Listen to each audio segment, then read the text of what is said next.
Good morning, good afternoon, or good evening, depending on where you are in the world. My name is Julio Godinez, and welcome to today's DevOps.com webinar, Modernize and Eliminate Barriers to DevOps at Scale, brought to you by ASG Technologies.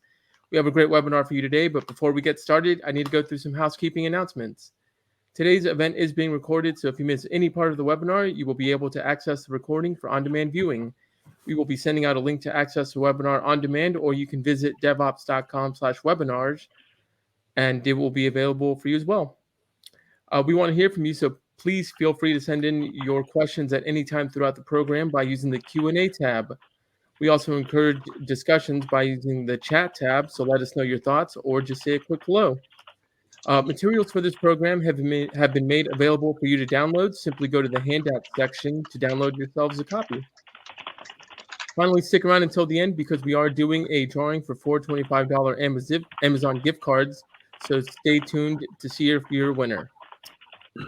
And with that, I'm going to put myself on mute, turn off my camera, and hand the program over to Kyle McNabb. Kyle? Well, thank you, Julio, and happy Monday, everyone. Greetings from sunny but chilly Nashville, Tennessee. Good to see a whole bunch of different people that are chiming in right now from Canada, California, Detroit, Costa Rica, Colombia, and more. So thank you all for taking time out of your day to join us. I want to thank you for participating in a conversation that we are about to have. We're not going to be pitching and presenting a lot of what ASG, a rocket software company, does directly to help you scale DevOps. We'll hit that and talk about some things that we do. What we wanted to do today is actually have a conversation with you. There's a handful of questions that I'll start off here today with my colleagues Anna and Jeff, and I'll ask them to introduce themselves momentarily. But we also want to make sure that we can have a conversation with you. So there's a handful of questions that we'll start off with, and then at the end of that, we'll open up the chat room. So if anybody does have questions about some of the challenges that we're looking at talking about today and trying to identify different ways of solving those challenges, please do feel free to be vocal and ask those questions. But without further ado, let me move on to the next slide in the agenda and what we're going to talk about a little bit today. Again, just a quick introduction. I lead product marketing at ASG. I'm joined today by two very esteemed colleagues of mine that have lots of insights and opinions on what is preventing organizations from scaling DevOps. Let me hand the floor to them real quickly and ask them to introduce themselves. Anna? Hi, everyone. My name's Anna Murray, and I am Director of Product Management here at ASG Technologies. I manage our products that are focused on DevOps and passionate about DevOps on the mainframe. So, Jeff? Jeff Charrington. I'm Vice President of the Z Systems Business Unit at Rocket Software. Nearly a 35-year career in enterprise software, and have been really very impressed by the benefits that DevOps brings to accelerating success within the enterprise data center. Fantastic. All right. So again, we're going to be talking about just a few things today: the state of DevOps and modernization. In particular, we're going to really explore a bit of the impact and relationship with your mainframe and critical systems infrastructures as well. We're going to talk a little bit about the case for modernization and trying to scale DevOps across the entire infrastructure landscape. And wanted to also talk about too of this notion of innovation and what that can do to help you scale your DevOps initiatives and allow you to be more responsive to the constant change that we're facing today. I do want to preface this a little bit. So one thing that we've learned over the past number of months in particular, I know everyone talks about the pandemic and everyone talks about the disruption to the way we work.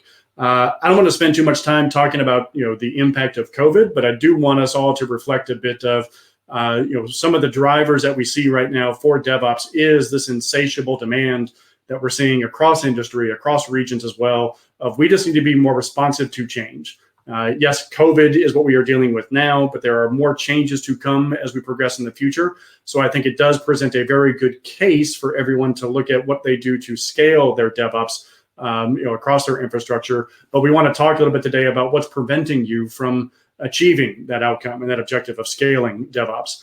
So first question I'm going to ask for both Anna and Jeff. In all the interactions you're having with a lot of our customers and partners and prospects in particular, can you identify some of the top 3 to 5 challenges or so that you're seeing and hearing right now from organizations around their ability or inability to scale DevOps to their satisfaction? Anna, ladies first, and then I'll follow. Sounds good. Well, I'd have to say it's just since I do work with mainframe companies and there's all kinds of innovation happening, we still find that silos tend to be a main challenge, right? I will talk with automation engineers and they're going full speed, and I'll ask them about DevOps initiatives and they'll say, oh, that's another team. So it clearly identifies silos are a challenge, right? But also legacy technology, right? They've got old technologies and they haven't figured out exactly how to modernize that, or even if they should modernize that as part of their workflows. And then for me, the third one is always cultural resistance, right? There's just, with all of the age ranges and all the practices we've done over the years and all the things our companies have done to set up processes, as they change some more, people get tired of change. And so then there's the cultural resistance to change. Some of the things that I hear about, Kyle, is the need to be able to manage the end-to-end development's value stream as a whole. And while a lot of organizations are really making very great strides in DevOps, some of the managers that I'll speak to, the senior folks, will say, we feel like maybe perhaps we've taken 2 steps forward, but 1 back, in that I no longer feel like I've got a good, solid grasp on how things are going through the DevOps pipeline. I need visibility that includes everything that's required to implement technology that starts with the request coming in from customers and ends up with the goods or the services we deliver to satisfy that request. And at the same time, need the opportunity to be able to reach in and adjust those development workflows as we gain new learnings, as we realize steps have been missed or something of that nature. And so they're really looking for a way to easily orchestrate their DevOps workflows across all of their tech stacks. Well, thank you, Anna and Jeff, for that. Let me build on one thing, Anna, you brought up in particular the silos and just the this view of I can't do it on the mainframe. Yeah, I know those weren't your exact words, but I've heard that one too. Yeah, but I've heard that as well. Why should firms think about modernizing to support their DevOps versus, I think what I've heard from time to time of, I can't do DevOps effectively until I move everything off my legacy. I might be aspiring to move to the cloud or move to a more distributed environment as well. But why modernize to support DevOps versus presenting yourself with an option of starting over? So that's a complex question, right? And certainly, I think you went 2 different directions there, but and each company has their own answer to that question, honestly, right? There's no one answer that best fits everyone. But one of the things that they face is that their legacy platforms and applications are hard to replace. There's a lot of business rules built into those systems, and not to mention the fact that the mainframe itself is so very fast, and all the high transaction rates that it can process and everything that it does for them that maybe they never realized it was doing, right? So they realize that they've got maybe these old programs that have been so reliable for so long, and they don't know how to replace them. And the fact is, we come from the position, you don't necessarily have to, right? Maybe you need to make a few updates to them, and yes, you should be automating them as part of your full value stream, as Jeff pointed out, right? So that you can see what's going on with those. But, taking the stance that you have to get off the mainframe isn't really one that we subscribe to. Really respect that mainframe for what it does for you. Take a second look. I think that's a lot of what has happened, so I came into the industry when mainframe was dying, right? And everybody said, oh, we have to get off the mainframe. It's 20 years later and we're not off the mainframe. And there's a very good reason for that. And it's really important for people to look at that again and say, why is that? Why is that true? And then think again about their investment in that space. And any enterprise that's taking a look at their investments and looking to modernize and looking to move forward competitively has to take a look at the cost and the risk of decommissioning applications on the mainframe. As Anna says, there are many enterprises around the world who have invested in the programming that delivers their unique business advantage on mainframe, and it works well. It may be an obnoxious line item in the budget each year as they're dealing with their technology, but at the end of the day, there's really not anything that can replace the mainframe for high-speed online real-time transaction processing, where it genuinely shines.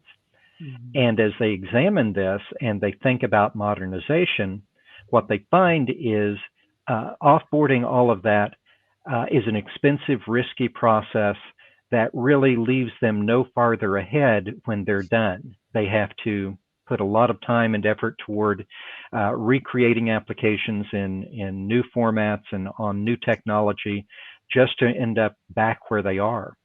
And we've seen the indications of this in the marketplace. And while Kyle said, well, let's not talk too much about the pandemic, we did have some marketing statistics that indicated that prior to the pandemic, more than 3/5 of the mainframe using companies in the world were thinking about off-platform to modernizing by going to new technology in the cloud or elsewhere.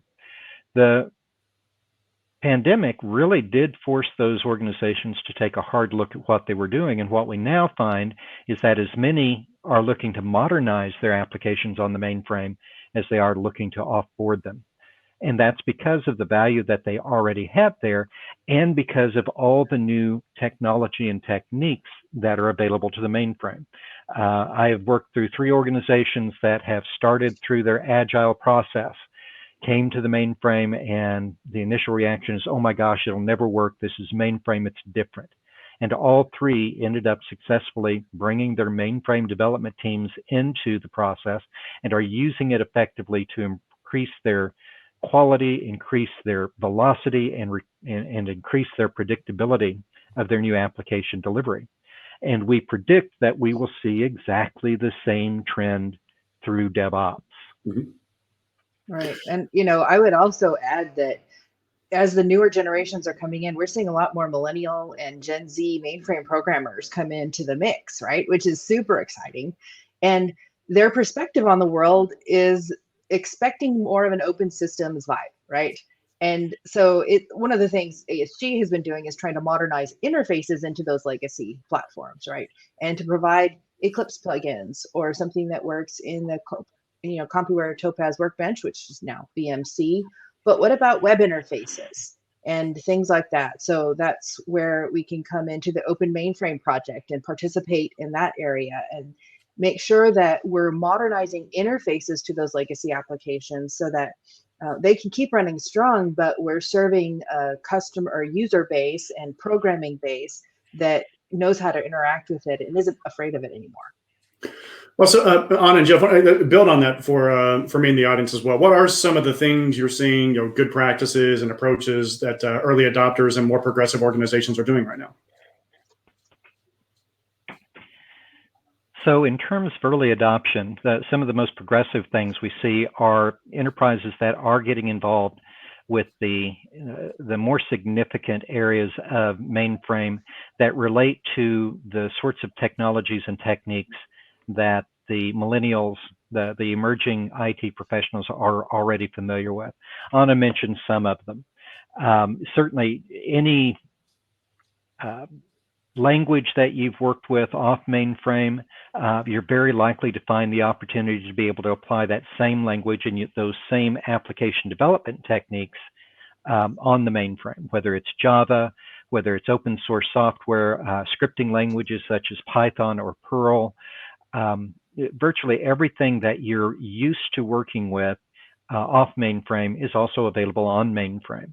And that's incredibly important because it makes it so much easier to bring the mainframe directly into and be a participating member of the overall DevOps pipeline.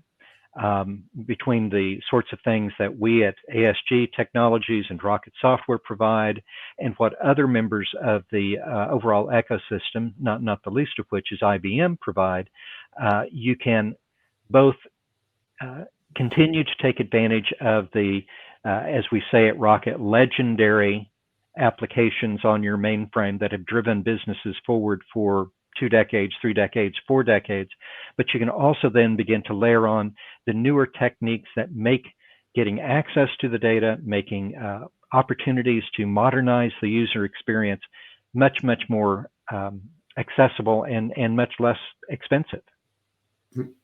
Anna, what have you seen? Well, as far as early adoption goes, I think it's a lot has to do with that culture that I was talking about, where the leadership of the company is that if they're going to be successful, and the ones that are successful have good leadership from the top, right? That come in and say, hey guys, look at what this can do for us. Look what it can do not only for our company, but for you as a individual contributing member, right? And between DevOps and, DevOps really flowed out of Agile, right? And Agile hasn't been easily adopted by mainframe programmers either, right? And so it's a matter of leadership and coaching. To me, when I've seen the most success in companies who are adopting Agile and then DevOps, because if you've got Agile for development, you're going to need DevOps to keep that going. It's coaching, because culture doesn't change overnight. And good leaders know that, right?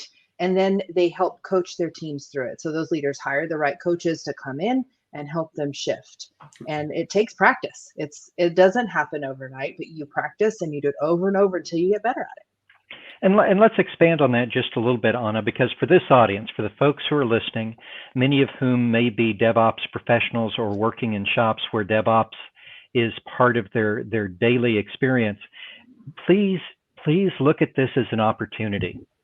Those who have good, solid DevOps experience, that they have the muscle memory that leads to the repeatable processes that makes DevOps successful, there are opportunities for you to engage with mainframe development within your organization that can lead to some really spectacular opportunities. Like Anna said, it's a leadership opportunity, which doesn't necessarily mean that you have to have all the technology competence, all the experience that those that you're looking to help adopt DevOps may have. So there are lots of opportunities to include all of the things that you've learned and bring it forward to a group that really needs to benefit from that kind of experience.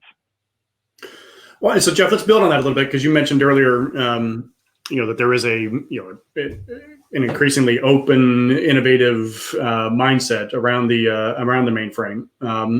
Can we speak a little bit about our participation in the Open Mainframe project and what that means? Because I do think for a lot of folks here on the call today, they might be DevOps experts, but their familiarity with bringing this into some things that might have been considered legacy.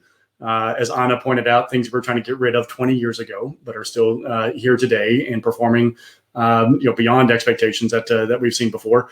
How does innovation apply to the mainframe and in particular our relationship with the Open Mainframe project? Certainly. So let me frame it just a bit. For those of you who may not be aware, Anna, Kyle, I all worked for a company, ASG Technologies, that was acquired by Rocket Software here a few months ago. Rocket Software is a leader in the open mainframe community, and the entire impulse behind the open mainframe community is to retain and promote the vitality of that mainframe platform. It is meant to help enterprises take approaches that let them take advantage of the economies of the open source community right on the mainframe and apply some of those same techniques. And so we, as a vendor, Rocket Software, we commit and contribute IP directly to the community that helps enterprises modernize. The great watchword within the overall mainframe community right now is modernization. How can we take our legendary applications? We don't call them legacy anymore, Kyle. Our legendary applications on the mainframe, and still keep them vital and easy to integrate into the other processes being developed throughout the IT infrastructure.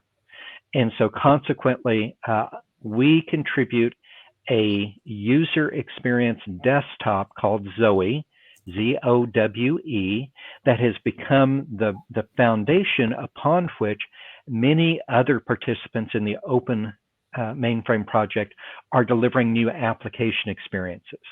IBM is building a whole new generation of graphical, familiar, easy to adopt user experiences for the management of the mainframe DB2 database, as an example. And it's open to anybody in the community. So we see vendors all across the board who are coming forward. There's a lot of energy, as I said, the things that you're used to working with in DevOps, the open mainframe project and the open source community that surrounds it's bringing forward things that you're familiar with, like Git and other DevOps tools that are available on the mainframe now as open source offerings, just as you would use them on the distributed side. And we absolutely endorse and support that because it's one of the things that will keep this platform vital and let enterprises continue to extract the return on investment that they've made over a generation. Fantastic. And so I do think, one thing I've heard, in particular from leaders that I've spoken to about our participation with the open mainframe is we are bringing innovation to the mainframe. We are addressing some of the objections that have led to folks not wanting to scale their DevOps. But a question that we do hear from time to time that I'd love to get your feedback on, and you've touched on it a bit in this. Agile and DevOps are more modern techniques. They're best practices, good practices that at the end of the day are there to help you become more responsive and just to do things faster at a better pace. Why would someone want to slow down that pace and work at the pace of the mainframe? Any thoughts on that? So I'll take this one first, Anna, and then perhaps you have some thoughts to contribute. Certainly we have to recognize that mainframe comes with a certain reputation. And at certain points in time, back in history, perhaps those points of reputation were well earned. It is important to know that the mainframe has become much, much more nimble in the way that it can be used. For enterprises who are developing bespoke applications, for vendors of products like Rocket and ASG who are providing packaged software for the industries, we're all adopting the same sort of continuous integration and continuous delivery techniques and models that you're used to working with elsewhere. There's every reason to believe that you can operate at the same velocity, including the mainframe in your development and your DevOps practices, as you would with any other platform, whether it's Unix, Linux, Windows, or cloud. Anna, what do you think? Well, Kyle distracted me with another question on the side, so if you'll repeat the question, I can come back to that. So the question was around the thing that I know you and I have heard when we talk to developers who may not have had much experience in a mainframe development shop, and Right. why slow down my DevOps velocity to the pace of mainframe? Right. So, I mean, honestly, to me, I think about apply it to your business case, right? Certainly, we employ DevOps in our tool chain with our mainframe environments, but as a vendor, we don't dare release brand new versions of our software to our mainframe customers more often than about every 18 months. So how does DevOps fit into that, right? We apply it as we work, right? And we do internal continuous integration testing and development, right? Making sure that as much as possible, we do maintenance drops to our customers, right? That can include new functionality, as well as keeping a secure and well-tested software to go out later. But we're an independent software vendor. It's very different from a company that is maybe an insurance company or sales or banks, right? And they have their own internal applications. There's no reason to limit how often you update that interface, right? And so just thinking about, really to me, it's about thinking about the entire value stream. I think we get stuck thinking about the tools and thinking about the actual practice of DevOps, thinking DevOps is a thing instead of a philosophy, right? It's a philosophy of how to manage our automated tool chains, right? And how to think about keeping them continuously moving, right? But we have to really step back and look at our entire value stream to see how did we get from the idea of what it is we wanted to change to delivering it to the person who matters or the customer base who matters. And for so many companies, that's an internal customer, right? You're updating something for your sales team, or you're getting a new report out for your executives, or whatever it is that you're doing. And so you don't really have to slow down on the mainframe to do those sorts of things. And for independent software vendors like us, we didn't slow down. In fact, we can put more features into our releases because we've moved into an agile and DevOps focus, right? And you can build those things in as you go. Thank you, Anna. Thank you, Jeff. So I do want to remind everybody, if you do have questions, please do feel free to submit them through the chat function, and we will get to them. Jeff, we've got a question from Vincent Amanyi. Hopefully, I'm pronouncing your last name correctly, sir. What's the future of mainframe with regards to everyone embracing multi-cloud and hybrid cloud while adopting DevOps to these mission-critical production environments that we're talking about? Wow, there's three terrific elements, at least, in that question that I want to speak to. The first one is just generally the future of the mainframe. As Anna said, during the times that we've worked in the industry, there have been multiple pronouncements that the mainframe is dead.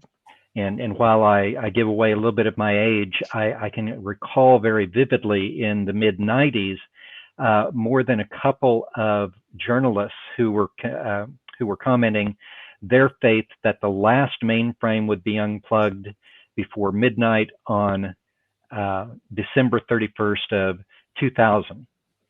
That didn't prove to be the case. And in fact, there's a very famous photo of one of the journalists who's actually sitting at table with a napkin tucked in his collar, eating the words, "The mainframe is dead." And this was 20 years ago. The mainframe remains vital, and in fact, the folks who do analysis in this area are indicating they see a growth of 3.2% between now and 2029. And while that fraction may not resonate as being particularly large, when you understand how large the overall ecosystem is, it is a really significant amount of growth in terms of the total dollars at play.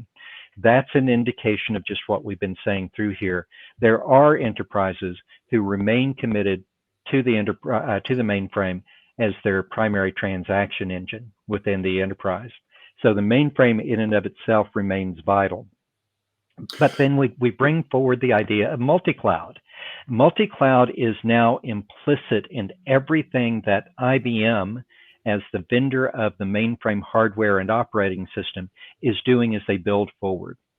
If you don't pay attention to that particular part of the market space, be aware they did buy Red Hat, the leading vendor and supporter of the Linux operating system and the enterprise support that's necessary to use it within a company. And they are building forward with nothing but a hyper-cloud strategy that allows for the use of the appropriate cloud resources as needed in a given situation. This is up to and including actually using cloud as a storage source for mainframe data, and certainly explicitly considers integrating with cloud sources of application data and user interfaces. And then the last thing in that question, the one that hits my ear so directly, is mission critical production environment. Most of my career has been around the enterprise data center, and much of it has been around electronic payments. There is no place where there is more focus on the mission critical nature of transaction processing. And that's why that part of the industry continues to rely on the mainframe as its primary engine. And they are working hard to ensure that those very critical applications are now available for integration with all of the other great technology that's emerged over the last 20 years that allow for nimbleness, that allow for short times of delivery, that really give you the opportunity to delight customers in terms of the user experiences that can be delivered. Vincent, I don't know if I got to all of your question, but boy, those were three things in it that just really struck me. Well, and Jeff, I want to build on one thing you've hit at, and I think we're learning this as just over the past 18 months or so. But hybrid used to have a definition, as 3 years or so ago, was hybrid cloud. Like I'm going to use Azure, I'm going to use AWS, I'm going to use Google. Now I think what we're learning here, and I'd love to get you guys to comment on this too. Hybrid is actually different. Hybrid is everything that's inside your environment, from the things you have on-prem, from your mainframe, and through to the chosen cloud provider that you were looking at as well. So I was just in a conversation last week with an individual who said this is pendulum. It keeps going back and forth. A few years ago, it was hybrid, was all about cloud. Now it's coming back a little bit to I've got to balance what I have internally. So if you don't mind, Anna in particular, I'd love for you to reflect on that a bit and talk about, what has that meant for products that we have right now at Rocket Software and ASG, such as AEO, our Enterprise Orchestrator. How do we look at hybrid and what's that mean to us? One of the things that I think about when people talk about the complexity and the concern they have about moving systems from on-premises to Google or Azure or Oracle Cloud, and worrying about what happens when I move the system there, and how's the connectivity going to work. And one of the beautiful things about Enterprise Orchestrator and what we do with our customers is that by creating the connections to the different systems that we can automate, and it is a value stream automation orchestration platform, right? And what it can do is connect to any system or any application, right? And automate tasks to make sure that your value stream is automated from inception to completion, right? And from our perspective, we really don't care where that system is. It can be anywhere. And a lot of that is due to the innovation in the industry of the RESTful API, right? And a long time ago, there was argument over SOAP versus REST, and I remember that clearly. And we landed on REST, right? And REST is almost everywhere. So that has opened up the entire world to integration and helped reduce, while it is still complex, right? You still need something to orchestrate your processes, something like Enterprise Orchestrator, right? That will connect the dots and make sure that you have one central view for how everything comes together. We can connect through those APIs and make sure that those tasks are completed and that we can get responses and execute the next thing, right? And keep your value stream moving. Right, well, fantastic. So, ladies and gentlemen, again, if you do have questions, please feel free to submit through the chat. I think we've hit a number of key topics here today about what is preventing many of you from perhaps scaling your DevOps across your entirety of your now hybrid infrastructure. But we do hope you learned a bit today from the conversation that we have had about there are ways you can overcome some of these barriers and start to look at DevOps a bit differently as you try to scale it into what you used to call legacy. Now we're going to encourage you to call legendary. So as we do so and progress forward, Jeff and Anna, any final thoughts? Jeff, how about for you? So the final thoughts I have are we certainly encourage you within your organizations where mainframe exists to embrace the mainframe and to bring it into your DevOps thinking.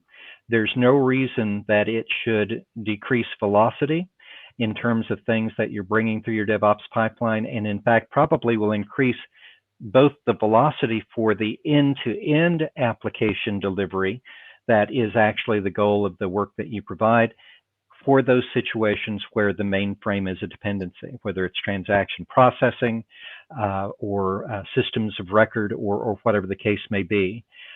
What you'll find is that most organizations, certainly almost all vendors such as ourselves, are API enabling what we provide. And where those situations don't occur, there's actually great opportunities to integrate even the legacy user experiences that may lie out there into your overall processes using things like robotic process automation, which can be driven very directly by orchestrators such as ASG Enterprise Orchestrator that Anna was mentioning. The world is really very, very open and ready to embrace the idea that as technologists, we can work across any platform. And we at ASG Rocket are here to help you do exactly that in your DevOps journey. Anna? I would say my wrap up is coming back to thinking about your end-to-end value streams. And Jeff mentioned it, and I have too, but as you look at what you're doing, don't be afraid of taking everything into account, right? And I've been doing research on my own recently about value stream identification, right? You can't automate what you don't know about, right? And you can't connect the dots that you didn't know were there. So, stepping back and looking at what your environment truly has and what it needs, and remove those silos. Stop thinking about that team and this team. What is it that your business is trying to produce and deliver? And where are your bottlenecks, right? We want to step back, identify our value streams, get them automated, and then start measuring them and checking to make sure that we're improving upon our processes. And so I think when you can step back and don't worry about so much about your mainframe and, can we modernize it? But your mainframe is just another system in your environment. You have Windows servers, you have Unix servers, Linux, and you have ZOS. There's no difference from an automation standpoint in building it into your flow and what your DevOps processes are. There is a difference in the technology, but that's true when you go from Windows to Linux, right? So don't be afraid. Move forward and automate your value streams. Well, and to build on that, one thing I want everyone to kind of reflect on as you've listened to this, many of the technical hurdles that might have prevented you from thinking, should I scale DevOps into my mainframe environment? I think you've heard from Jeff and Anna, many of those technical hurdles have been eliminated. Maybe not completely, but they're getting removed at a pretty rapid pace. And so what Anna was reflecting on earlier about just the leadership and culture, that will probably be more of the focal point for many of you as you try to progress forward in this. But know that, thanks to firms like Rocket Software and ASG and many of our peers as well, many of those technical hurdles are going by the wayside so that you can better embrace this more hybrid infrastructure that we're probably going to be stuck with for the foreseeable future. There isn't going to be an either or binary decision around this. So as we wrap up today, again, I want to thank everybody for the time. I do encourage you all. We did provide a number of handouts as a part of this session today. Please do review them. I think you'll get some good input and feedback or insights into how we look at solving some of the problems that we talked about earlier today, and where we showcase solutions that we have as well. I'll also encourage you to, if you want to learn more, rocketsoftware.com and asg.com are places I would all encourage you to visit to learn more about what we're doing to help you modernize your mission critical infrastructures and help you figure out new and different ways of removing some of those technical challenges that do keep you from scaling DevOps across your hybrid infrastructure. So everyone, thank you. Jeff, Anna, thank you so much for the insights today. And everyone, have a great rest of your Monday. Excellent. I did want to remind everybody that today's webinar has been recorded, so if you missed any or all of the webinar, you will be able to watch it again. We will be sending an email with a link to access the webinar on demand. You can also find the webinar on devops.com. Just look in the on-demand section in the webinars page, and you will find it there. I did mention at the beginning of the program that we were doing a drawing for 4 Amazon gift cards. So our 4 winners today are Juliana A. Congratulations. Nordia G, Ken L, and Piotr W. So congratulations to all our winners. We'll be reaching out to you via email with instructions for claiming your Amazon gift card. So please check your inbox. And if you don't see it there, check your spam folder. And finally, Jeff, Anna, and Kyle, thank you so much for putting this talk together. Really hope our audience enjoyed it as much as I did. And thanks again. Thank you all. Thank you all. Thank you. Bye-bye. All right.